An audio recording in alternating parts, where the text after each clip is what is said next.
Hi, it's time for Street Talk, your voice and your views on the issues in the news. Make room, gentlemen. After much controversy, India has sworn in its first female president.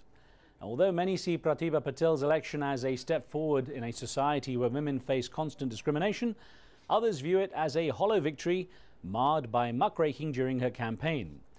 Patel came under criticism for a suggestion she made in 1975 that people with hereditary diseases should be sterilized. The campaign muckraking also raised charges of financial corruption. Although the post is largely ceremonial, the new head of state vowed to work hard for children's rights and the empowerment of women. Well, Sally from New York is focusing on the positive aspects of Pratibha Patel's election. Regardless of the fact that she may have done and said some despicable things, the fact is that a woman is president. This is surely a step forward for all females. Noel in the Philippines doesn't believe that Patil will be a good representative. With her shady past, I'm surprised she won. Clearly, she is only going to be committing more wrongs, only this time on a larger scale. I wouldn't be jumping for joy just yet, ladies. And Jolene from Texas highlights the lack of real power her position carries. The President of India has always been a ceremonial position. She really won't have any power. This is just something that they did to appease the women of that country. A baby orangutan was welcomed into the world this month at the Animal Hospital at Taman Safari in Western Java, Indonesia.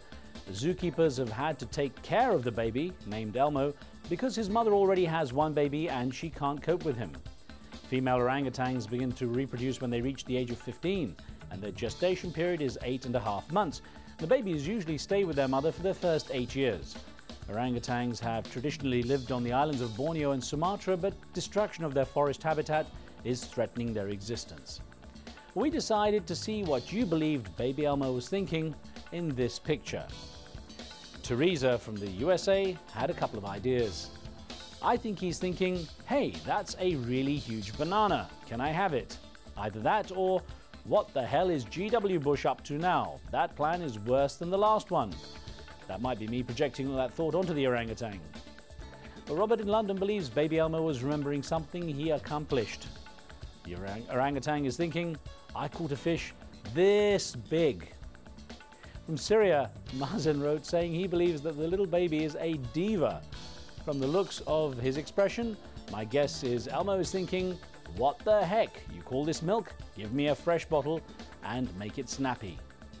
Well, sports company Nike told people to just do it. But if they'd teamed up with designer Jimmy Choo, they might have said, just do it in high heels. And that's exactly what some Muscovites did. Moscow's Hermitage Garden played host to a large group of women who tried their best to stay upright while sprinting in the 100-meter high-heeled shoes race. Around 100 participants managed to run in a required minimum height of 9-centimeter heels. The race is so popular that the Russian edition of Glamour magazine has sponsored it each year. And the prize was a $4,000 shopping voucher and no doubt a lot of blisters. Well, you might be familiar with the expression lemon-faced, where someone gives a sour look.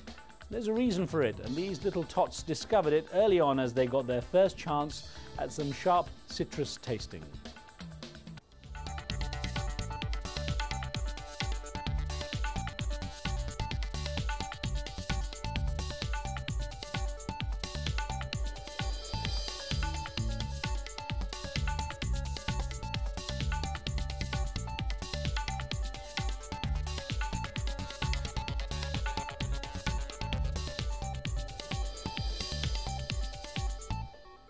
There are adults around here who pull that face at me without the lemon.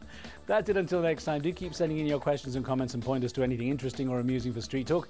Remember, what you see here isn't necessarily the view of Al Jazeera, and some of the content's been edited, but for time and space reasons only. And that's the talk on the street.